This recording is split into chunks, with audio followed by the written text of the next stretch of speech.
Assalamualaikum warahmatullahi wabarakatuh. Innal hamdalillah nahmadu wa nasta'inu wa nastaghfiruh wa na'udzu billahi min shururi anfusina wa min sayyiati a'malina. Subhanaka la ilma lana illa ma 'allamtana innaka antal alimul hakim. Asyhadu an la ilaha illallah wa asyhadu anna Muhammadar Rasulullah. Allahumma sholli ala Muhammad wa ala ali Muhammad. Kaum muslimin muslimat yang semoga Allah berkahi, ikhwan dan akhwat semoga Allah rahmati. Marilah kita tingkatkan rasa syukur kita kepada Allah atas limpahan nikmat-nikmat yang sifatnya unaccountable, tidak dapat dihitung. Salah satu nikmat Allah yang telah diberikan kepada kita adalah kita masih bisa mendatangi salah satu Baitullah ini untuk melakukan sholat subuh berjamaah dan diteruskan dengan bertemunya kita di salah satu majelis yang Allah cintai dan yang Allah ridhoi. Semoga apa yang kita lakukan ini menjadi ladang amal pahala bagi kita semua. Amin, Allahumma amin. Pada ba'da subuh ini tema yang akan disampaikan adalah bulan yang dilalaikan oleh banyak manusia. Tahukah kita ternyata ada banyak atau ada beberapa measurement, tolak ukur ketika Allah itu menginginkan kebaikan pada diri kita masing-masing apa tidak? Ada tolak ukurnya. Ada beberapa, tapi hal ini pagi ini dua dulu. Yang pertama adalah apabila kita disibukkan oleh Allah dalam ketaatan dalam ibadah. Imam Al-Ghazali kepada muridnya mengatakan nasihat Rasulullah SAW. Alamatu iradillah ta'ala anil abadi, tanda berpalingnya Allah dari hambanya, maka dia istighaluhu bima la ya'ni, dia atau hamba itu disibukkan dengan sesuatu yang tidak bermanfaat.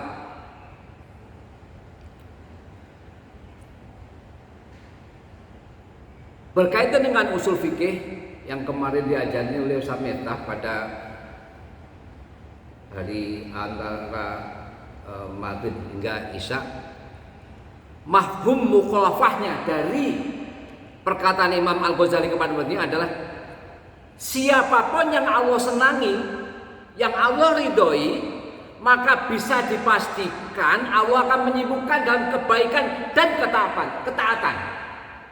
Masya Allah.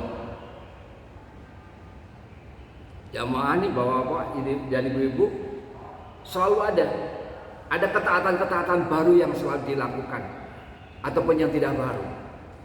Mungkin habis ini ada di antara kita yang menunggu waktu syuruk, ada yang baca Al-Quran, itu ketaatan. Selalu disebutkan terhadap ketaatan-ketaatan seperti itu. Yang kedua, apabila kita disibukkan oleh Allah dalam ketaatan di dalam ibadah, maka akan difahamkan tentang agama. Hal ini sesuai dengan sabda Rasulullah SAW di hadis riwayat Muslim dari Imam Al-Bukhari, man yuridillah bihi khairan yufaqihu fiddin. Barang siapa dikehendaki oleh Allah kebaikan, maka dia akan memberikan pemahaman tentang din, tentang agama.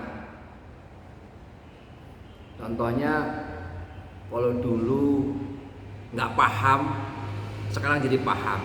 Oh, ternyata ketika sujud itu bacanya seperti apa, yang nempel kepada apa nih? Lantai itu apa saja jelas. Kalau dulu enggak. Kemudian kalau dulunya tidak ngerti, sekarang jadi ngerti. Itu karena yufaqihu fiddin. Dulunya tidak tahu, sekarang jadi tahu. Disitulah kita disibukkan oleh Allah dalam ketaatan, dalam ibadah. Selamat dan salam mari kita haturkan kepada uswatun hasanah kita, Nabi akhir zaman, Nabi Muhammad sallallahu alaihi wasallam. Dan kepada kerabatnya, sahabatnya, para salafus soleh, tabiin, tabi'in, dan kaum mukminin yang istiqomah hingga akhir zaman, termasuk diri kita yang insya Allah bisa menjadi para salafus soleh ridwanullah alaihim.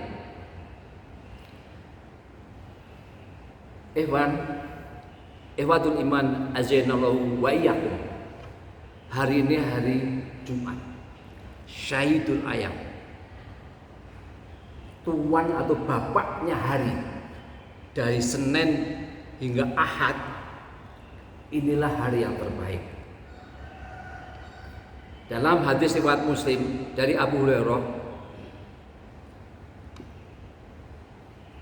ada 5 hal. Kenapa ada 5 hal peristiwa, ada 5 peristiwa di Syahidul Ayam ini. Ini yang pertama adalah sebaik-baik hari di mana matahari terbit di saat itu adalah hari Jumat. Pada hari itu Adam diciptakan, pada hari itu Adam dimatikan, pada hari itu Adam dimasukkan ke surga. Dan hari kiamat tidak akan terjadi kecuali pada hari Jumat.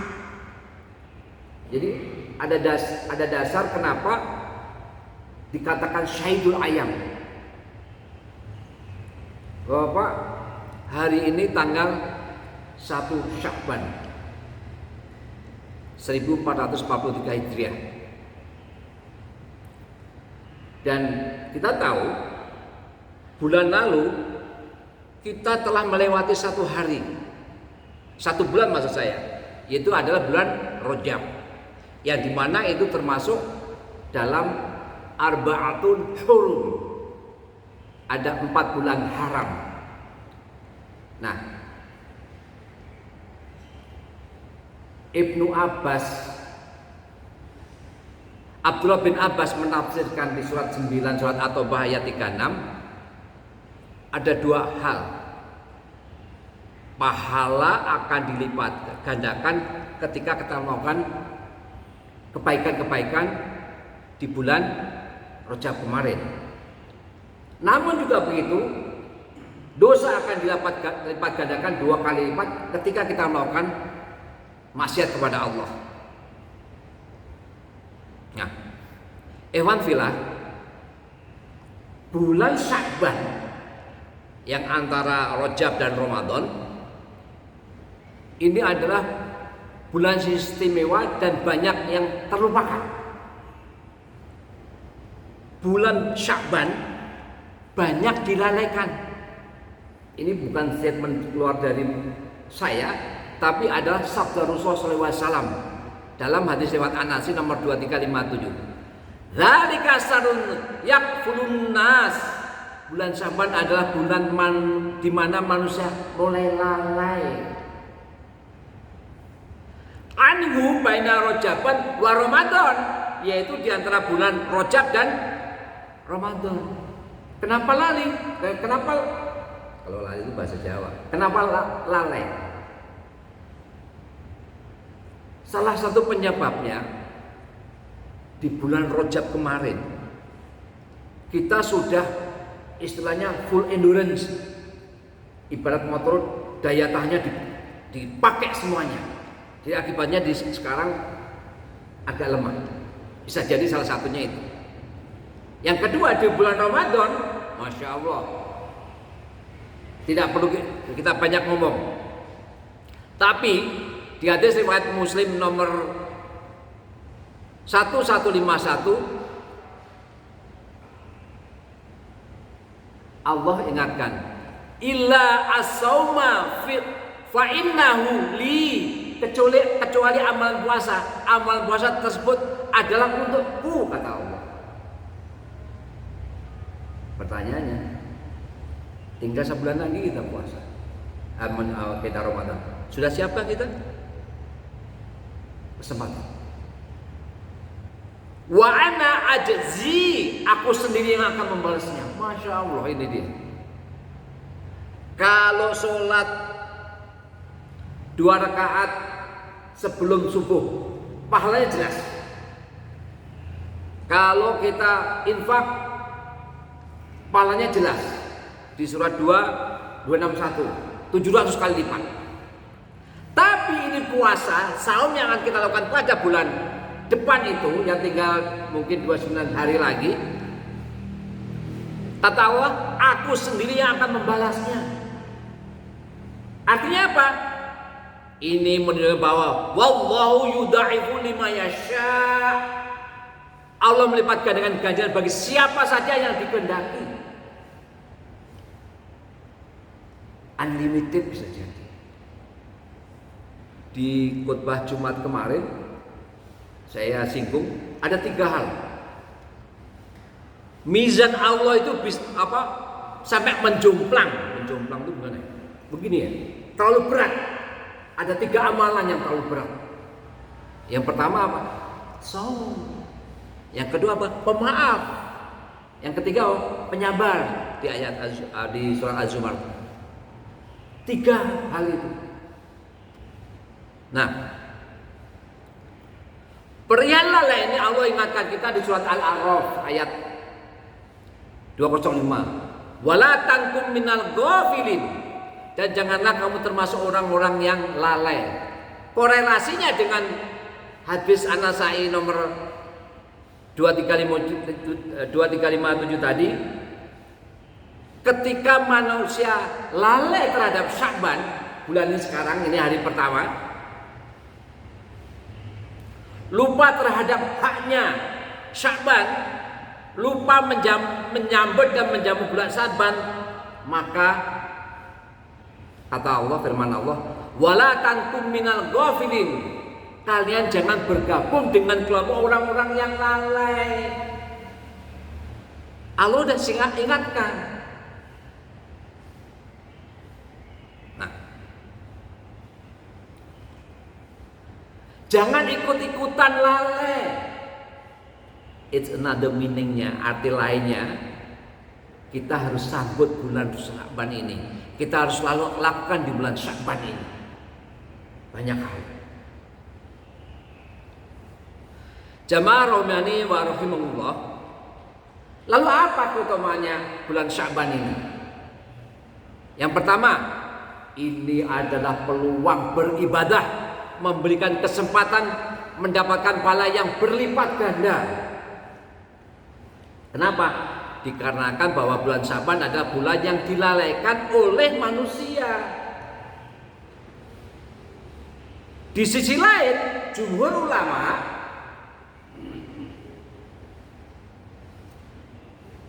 berkata, jika beribadah di waktu manusia lalai, pahalanya jauh lebih besar daripada ketika waktu normal.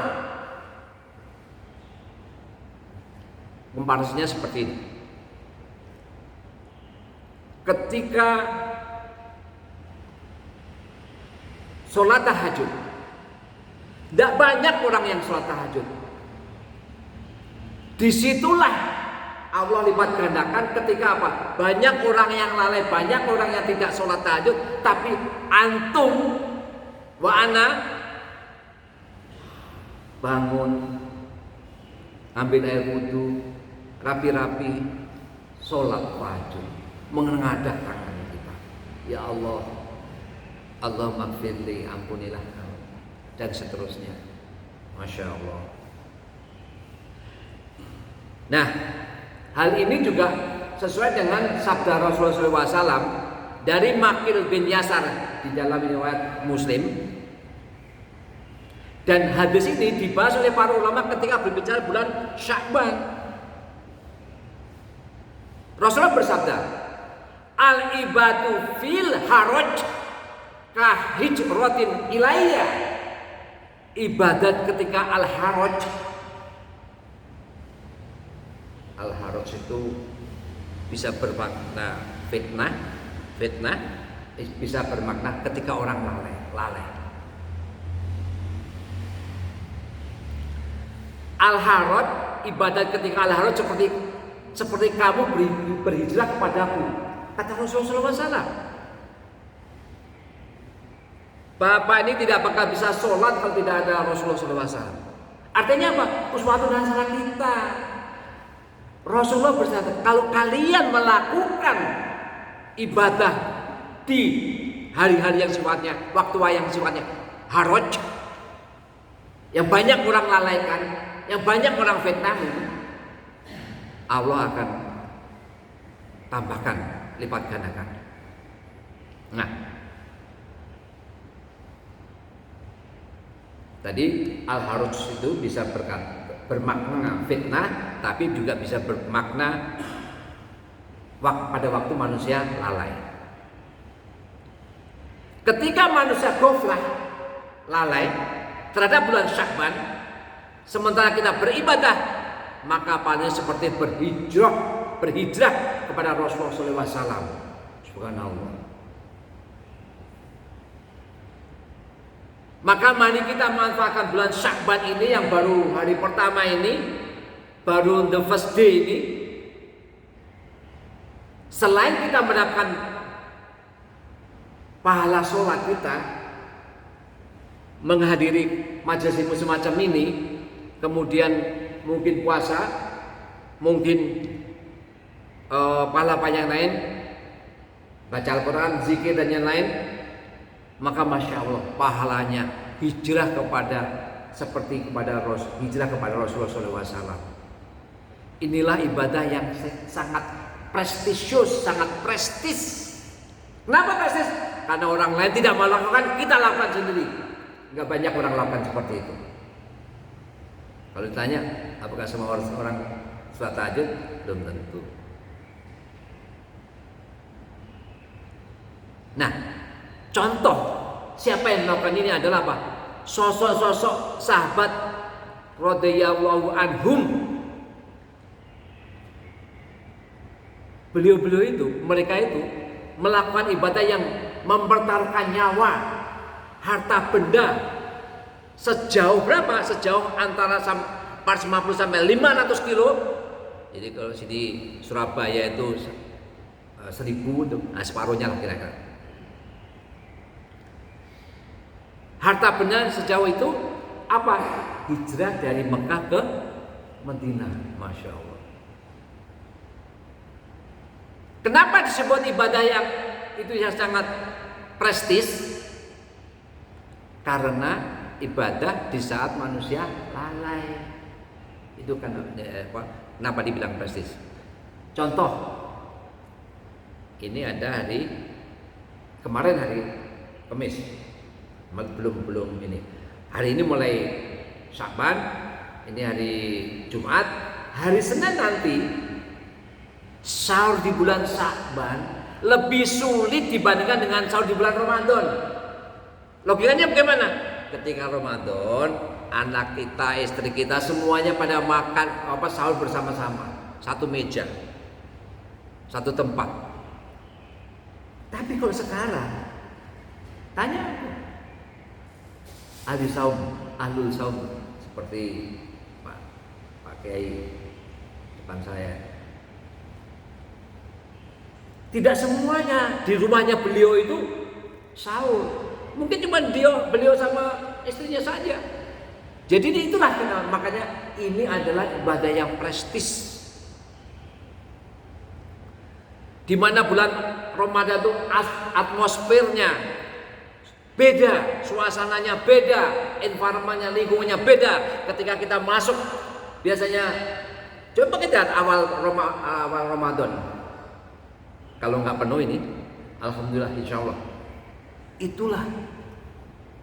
Jadi lingkungannya pun juga mempengaruhi ketika Ramadan. Tapi kalau Syaban ini nggak ada. Ya, berapa orang ini?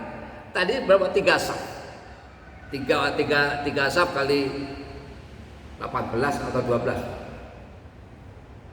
Begitu juga apa? Dengan sholat tahajud. Itu adalah ibadah prestis juga. Karena dikerjakan ketika orang lain sedang tidur. Sholat terbaik di antara sholat sunnah adalah sholat malam. Dalam hadis riwayat Muslim nomor 1163, wa afdhalus sholati ba'dal faridah sholatul lail. Ini Bapak, Ibu-ibu. Dan sholat yang paling utama setelah sholat wajib adalah sholat malam. Dalam hadis lain Rasulullah SAW bersabda, wasolu bilaili wanasuniyam, hendaklah engkau mengerjakan sholat ketika mayoritas manusia tidur. Rasulullah itu sudah mengindikasi 1400 tahun yang lalu. Rasul sudah memerintah itu, hendaklah engkau mengerjakan sholat ketika mayoritas manusia tidur. Artinya tidak semuanya nih. Maka sholat sunat itu prestisius karena dikerjakan di detik-detik ketika orang sedang terbuai oleh mimpi indahnya.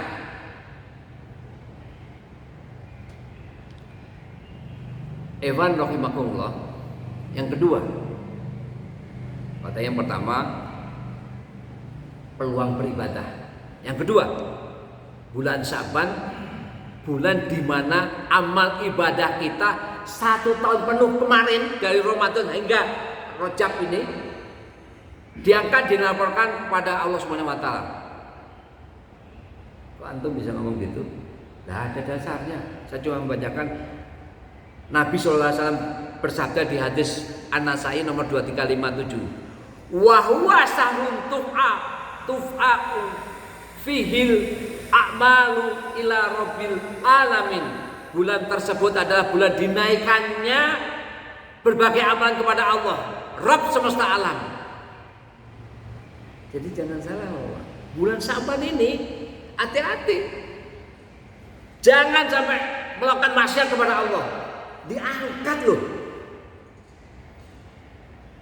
Kalau ada jamaah di sini kan yang suka puasa, ketika diangkat selama setahun tuh lagi puasa, masya Allah.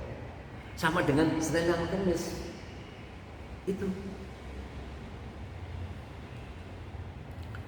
Pertanyaannya, apakah kita sudah siap? Nah, silakan berintrospeksi sendiri. Kemudian, fa uhibbu an yurfa'a amali wa ana shaim.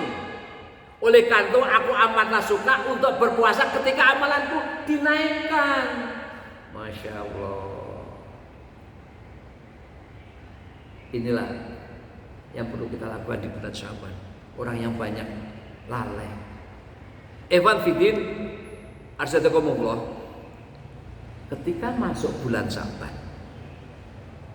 amal-amal kita 1 tahun ini dari bulan Ramadan sampai dengan Rajab dilaporkan kepada Allah. Mari kita berintrospeksi diri, mari kita bermuhasabah. Berapa kali yang bolong zikir pagi petang kita? Ada zikir pagi petang.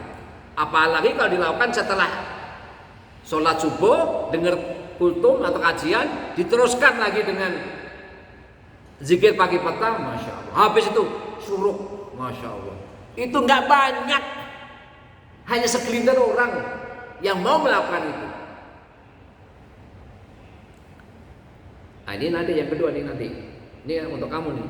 Bagaimana murojaah hafalan Quran kita? Nah, termasuk saya tentunya ya. Mandek, berhenti atau terus? Nah. Berapa kali kita tidak ikut kultum? Habis sholat pulang, apa? Nonton TV. Ya. Tapi ada juga yang uzur syar'i, karena langsung bekerja segala macam. Tafadhol, silahkan. Tapi kalau cuma kalah dengan ubud dunia, cinta dunia, nonton TV, nonton berita tidak bermanfaat. Yang bermanfaat inilah yang bermanfaat. Karena ketika kita melakukan seperti ini, 4 poin, 4 hal, Allah akan kasih kita apa? As-sakinah, ketenangan dalam jiwa kita, diri kita. Kedua adalah Allah turunkan rahmat. Yang ketiga adalah kita dikelilingi oleh malaikat. Dan yang keempat adalah nama-nama kita disebut di makhluk Allah di langit. Lalu bagaimana dengan sholat kita yang fardu, yang duha, yang rawatib? Apakah bisa kita jaga? Ingat Bapak, ketika Allah angkat ini pada bulan Sya'ban ini, lakukanlah yang terbaik. Jangan, mari kita berusaha untuk menghindari ajakan setan. Yaitu apa? Ya, berbuat maksiat kepada Allah. Itu yang perlu kita pahami. Nah, kemudian bagaimana infak kita? Mumpung belum tiap hari ke sini, entah 1.000, entah 5.000, entah 2.000, entah gopek, cemplungin sono. Allah catat itu. Malaikat catat itu, dilaporkan kepada Allah. Infak kita, sedekah kita, itu keluar dari sini senyum. Sedekah, senyum kita itu sedekah.